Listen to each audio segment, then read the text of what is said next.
حضور نے فرمایا سب سے افضل عبادت انتظار امام زمانہ ہے. اسی لیے آپ ہمارے احادیث کے مطابق ہے، یہ معصومین کی روایات کے مطابق ہے کہ فرماتے ہیں کہ امام کے جب نام سنتے ہیں تو اٹھو. ہم سب اٹھتے ہیں اور پھر سر پر ہاتھ رکھتے ہیں، سر جھکاتے ہیں، الامان کی آواز بلند کرتے ہیں، الامان الامان من فتنة الزمان. مطلب کیا؟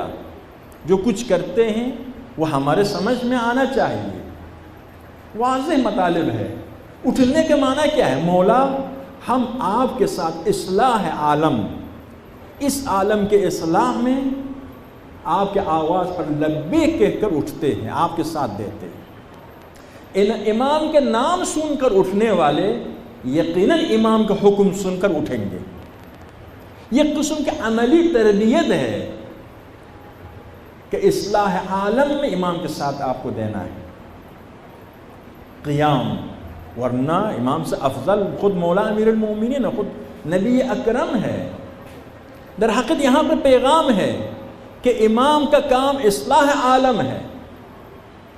اس کے لیے امام قیام فرمائیں گے، آپ بھی قیام کریں گے. ابھی سے عادت کرو، عملی تربیت کرو.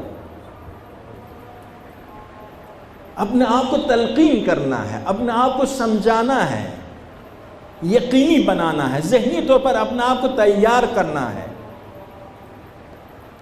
اسی طرح سے سر پر ہاتھ رکھنا یعنی مولا اطاعت، میرا پورا وجود آپ کی اطاعت.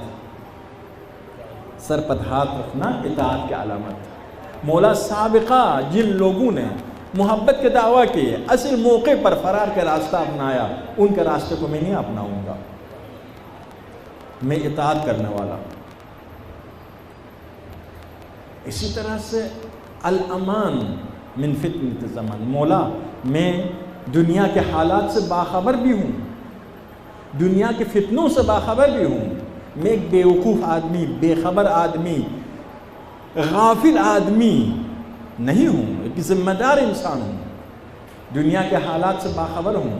ان حالات سے مجھے نفرت ہے، دشمنی ہے. اس سے امان چاہتا ہوں، اس سے نجات چاہتا ہوں. اگر میں دنیا کے ظلم و ستم کے ساتھ دوں پھر الامان کہنے کا معنی نہیں ہے. دنیا کے ظالموں سے اگر راضی ہوں پھر الامان کہنے کا معنی نہیں رکھتا ہے. دنیا میں باطل کے نسبت میں میرے دل میں کوئی احساسات نہیں ہے تو پھر الامان بے معنی الفاظ ہوں گے. مولا میں امان چاہتا ہوں، فکری امان. فکر خطرے میں ہے، عقیدہ خطرے میں ہے، ایمان خطرے میں ہے، اقدار خطرے میں ہے، ثقافت خطرے میں ہے، اخلاق خطرے میں ہے، سب کچھ خطرے میں ہے. صرف جان خطرے میں نہیں ہے، صرف مال خطرے میں نہیں ہے، صرف حکومت خطرے میں نہیں ہے، صرف ملک خطرے میں نہیں ہے، انسانیت خطرے میں ہے، ایمان خطرے میں ہے. میں امان چاہتا ہوں.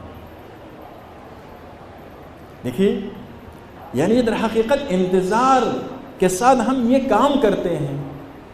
اس کا مطلب یہ کہ ہم انتظار کے معنی کو سمجھتے ہیں، اس کے تقاضوں کو بھی سمجھتے ہیں، ان کے مطابق امام کے ساتھ دینے کے وعدہ کر رہے ہیں، فوراً اٹھتے ہیں.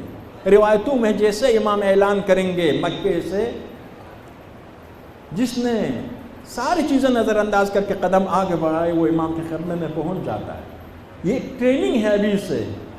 حق کو جب آپ کی ضرورت ہو اب کسی چیز کو نہ دیکھو، اٹھو.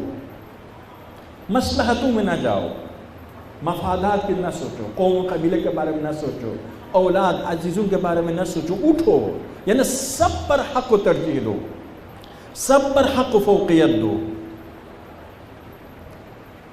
یہ پیغام ہے.